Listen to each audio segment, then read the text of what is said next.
We already threw all that stuff out. That's what I hear at every estate sale.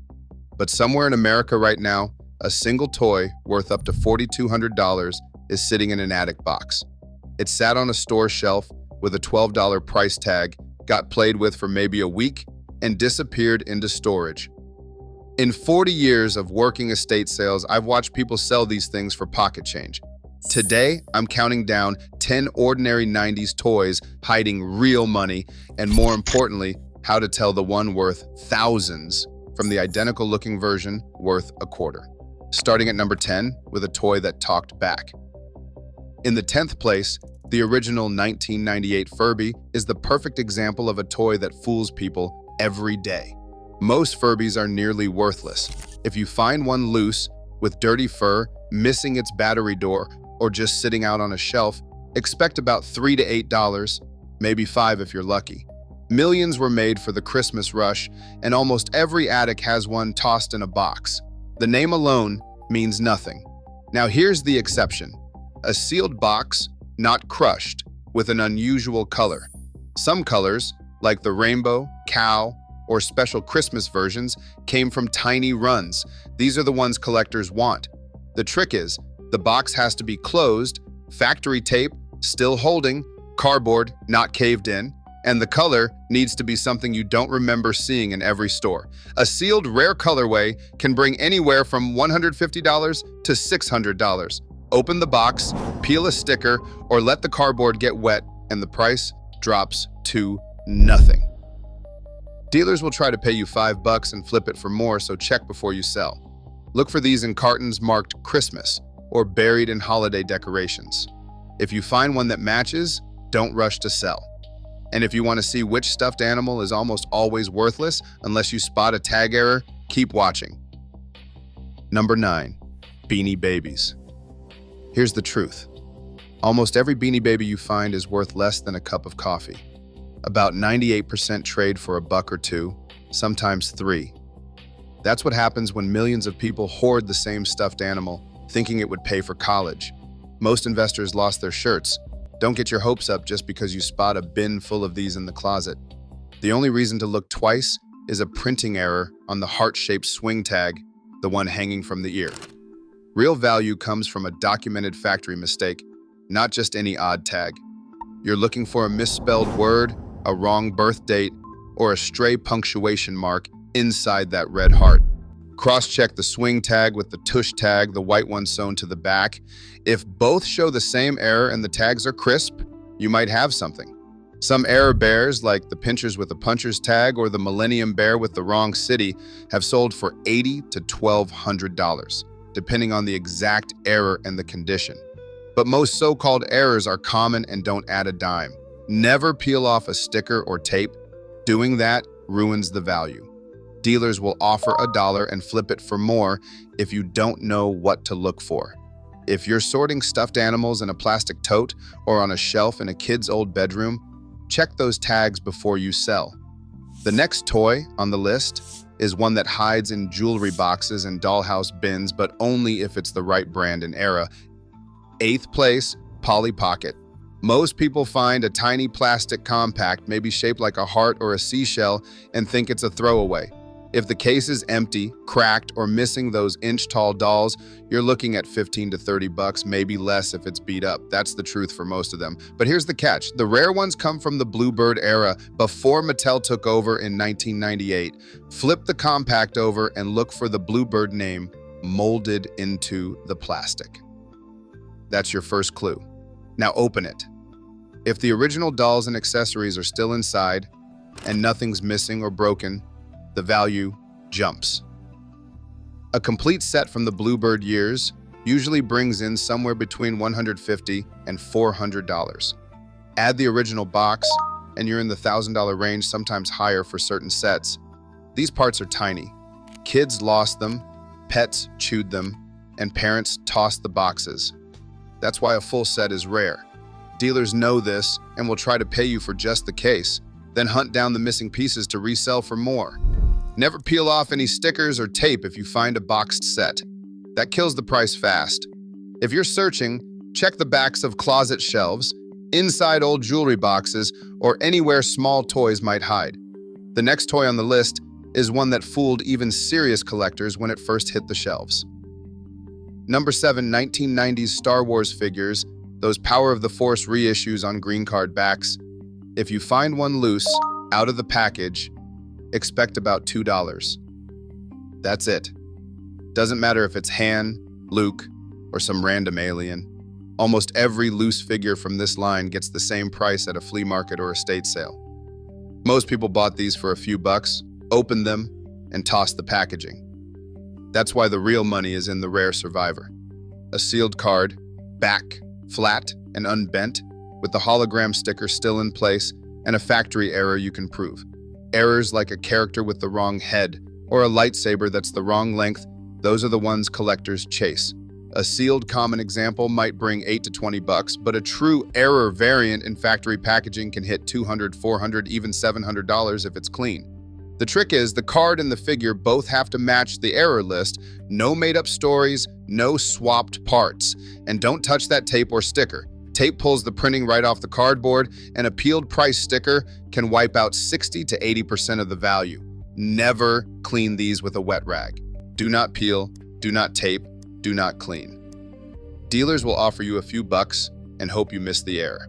If you're hunting, check garage shelves behind old action figure cases, especially where carded figures might have been stacked flat and forgotten. The next toy is a Hot Wheels line most people walked past, but a sealed example can pay for a week's groceries. Number 6, Pokemon blister packs from the Wizards of the Coast days. Here's the truth. Loose Pokemon cards from a shoebox or binder are almost worthless now. Most are played, bent, or missing something. Dealers pay pennies for those. The real money is in a sealed blister pack, the kind you'd find hanging next to the register in the late 90s. These were sold as ordinary packs, but almost every kid tore them open the same day. That's why a true survivor, cardboard and plastic still sealed, never peeled, never cracked, can bring anywhere from $300 to $1,400. The trick is in the details. Flip it over and look for the fine print. You want Wizards of the Coast and a year from the late 90s. That's your sign it's the good era. Next, check the plastic. If it's lifting, cracked, or looks like it's been re-glued, the game's over. Any sign of tampering kills the value. Never open the pack. Once the seal's broken, it's just another cheap card pack. Price depends on the set, the condition, and whether it's the real thing, so check recent sales before you believe any story. Dealers will offer you a low price and hope you don't know what you have. You'll usually find these in an old desk drawer, maybe in a closet box with school stuff or trading cards. If you spot one, keep it sealed and don't touch the tape. The next toy on the list is a red car most people tossed after the first scratch, but a sealed one might pay your rent. Number 5, Hot Wheels treasure hunts, the early ones with rubber tires. Here's the truth. Most Hot Wheels cars are just pocket change. A loose car from the 90s, even in good shape, is worth maybe $1 or $2. People dump them in coffee cans or line them up on garage shelves, but there's an exception that's easy to miss. In 1995, Mattel started slipping treasure hunts into regular cases, 12 different cars a year, about 10,000 of each. No special box, no warning. They sat right next to the regular cars at Walmart or Target. Most people had no idea. The trick is spotting the real thing. Run your thumbnail across the tire. If it's rubber, not hard plastic, you're onto something. Then look for metallic paint and a small green flame logo on the card. That's the chase version. Loose, these can bring $40 to $200. But if you find one still sealed, with the card unpunched, meaning the hanging tab isn't torn, the price jumps to $300, sometimes over $1,000 if it's pristine. Don't open the card. Don't peel off any price stickers or tape. That kills the value fast. Dealers know what to look for and will try to buy the whole lot for a few bucks, hoping you miss the green flame or the rubber tires. If you're sorting die-cast cars in an old garage, check every tire and card. Don't rush to sell until you know what you have. The next toy on the list is a fuzzy red doll that started holiday riots and still turns up in attic trunks. Number 4, Tickle Me Elmo, the one that started fights in the aisles during the 1996 Christmas season. Here's the truth. Most Elmos you'll find are almost worthless. Open dolls, missing boxes, or anything from after that first holiday panic usually bring 10 to 20 bucks. 15 is the real average if you check the sales. Tyco made millions once they saw the demand, and by the next year, every store was swimming in them. The only exception is the original 1996 Tyco version, still sealed in its box. That's the one people trampled each other for. You want to see the Tyco name, not Fisher-Price, printed right on the box. The box has to be closed, tape unbroken, no crushed corners, no peeled stickers, and no old tape marks. A sealed 1996 Tyco Elmo in clean shape can bring $200 to $500. Dealers know this and will try to buy a whole box for 40 bucks from someone who never bothered to check. Never accept a lot price for a box you haven't opened and inspected. Always check for the year, the Tyco logo, and the seal before you sell. If you're digging through attic trunks or the top shelf of a holiday decoration carton, look for that bright red box near the old Christmas wrapping paper. 3 rules: don't open the box, don't peel any stickers, and don't add tape. That's how you keep the value. Next up is a video game that looked ordinary on the shelf but can pay your rent if you find it factory sealed. Coming to the top 3, Nintendo 64 games in their factory sealed boxes are a trap for most people sorting old game bins. Loose N64 cartridges are everywhere. They're nearly indestructible and usually worth $5 to $30, no matter the title. Most kids ripped open the box, tossed the cardboard and shrink wrap, and played the game that same day. That's why the real value sits with the complete, untouched retail package, the box, the shrink wrap, the whole thing sealed just like it was on the store shelf.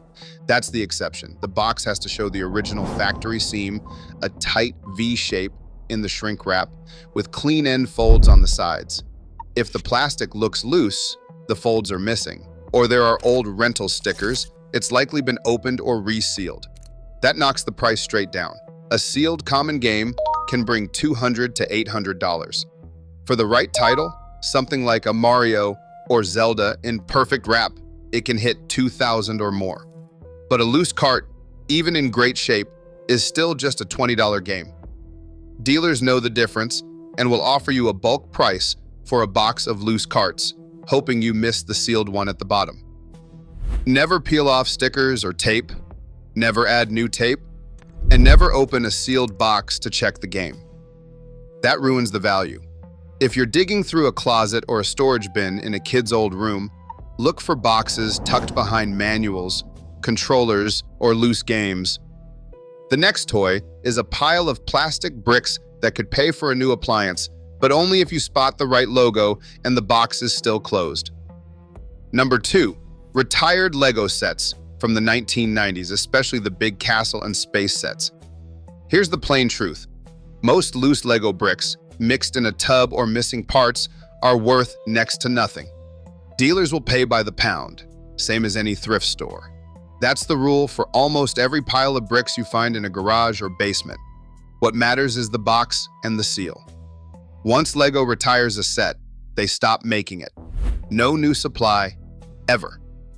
That's why sealed sets, especially the big ones from the castle and space themes, can bring serious cash. A sealed mid-size set from the 90s might bring $200 to $900. The big ones, if you find a sealed castle or space set, can hit $2,000 or more. Even a complete open set with the instructions and all the right pieces still has value, but it drops fast if parts are missing or the box is crushed. The trick is to check the set number and the year printed right on the box. Look for factory seals, tape or glue unbroken, and check the corners for crushing, watermarks, or shelf wear. Any peeled sticker, new tape, or torn corner knocks the price down. Never open a sealed box, never peel off any stickers, and never add tape. Dealers will offer you a bulk price, hoping you don't spot a rare set in the pile. If you're searching, look behind bigger boxes on garage shelves or under old holiday decorations, places where a big Lego box might have been shoved and forgotten. If you find one sealed, don't rush to sell.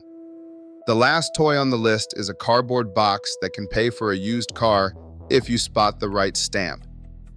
And finally, in first place, a factory-sealed 1999 Pokemon booster box. Most people think old Pokemon cards are gold mines. They aren't. Loose cards, opened packs, even a box with the plastic wrap peeled off are just bulk. Dealers pay pennies a card or a few bucks for a loose pack. The value sits in one thing: the full, untouched box, with its original factory plastic still sealed tight. This is a rectangular box about the size of a shoebox with the Wizards of the Coast name and the year printed right on it. If you see that clear plastic wrap unbroken, you're in business. Don't cut it, don't peel it, don't poke a hole to check inside. If the seal is broken, even if the packs inside are untouched, the price drops by half, sometimes more. A true sealed box with all 36 packs untouched can bring up to $4,200, sometimes higher if it's graded or authenticated. If you find one where the outer plastic is gone, but the packs are still sealed, figure 40 to 60% of the sealed price. The trick is spotting the real thing. Look for sharp corners, tight plastic, no new tape, and no peeled stickers. Any sign of tampering, new tape, or a missing seal knocks the value down fast. Dealers will offer you a few $100 and hope you don't know the difference. Never open the box to check the packs. Never peel off stickers or add tape. Never cut the plastic. These boxes usually turn up at the back of an attic storage crate, tucked behind old books, or in an unopened retail carton someone never got around to opening. If you find one, set it aside and check the details before you do anything. That's the sealing, sealed, complete, and untouched. The next video covers the oddest kitchen gadgets that can outprice your old baseball cards, so don't toss anything yet. Across all 10, one pattern stands out. Most old toys are junk, but sealed boxes and untouched packs break the rule. Scarcity isn't from rarity, it's from ordinary folks opening, tossing, or taping what they bought. Dealers count on that. Today, the real value doesn't sit in the toy, but in the habit almost nobody had, leaving it alone.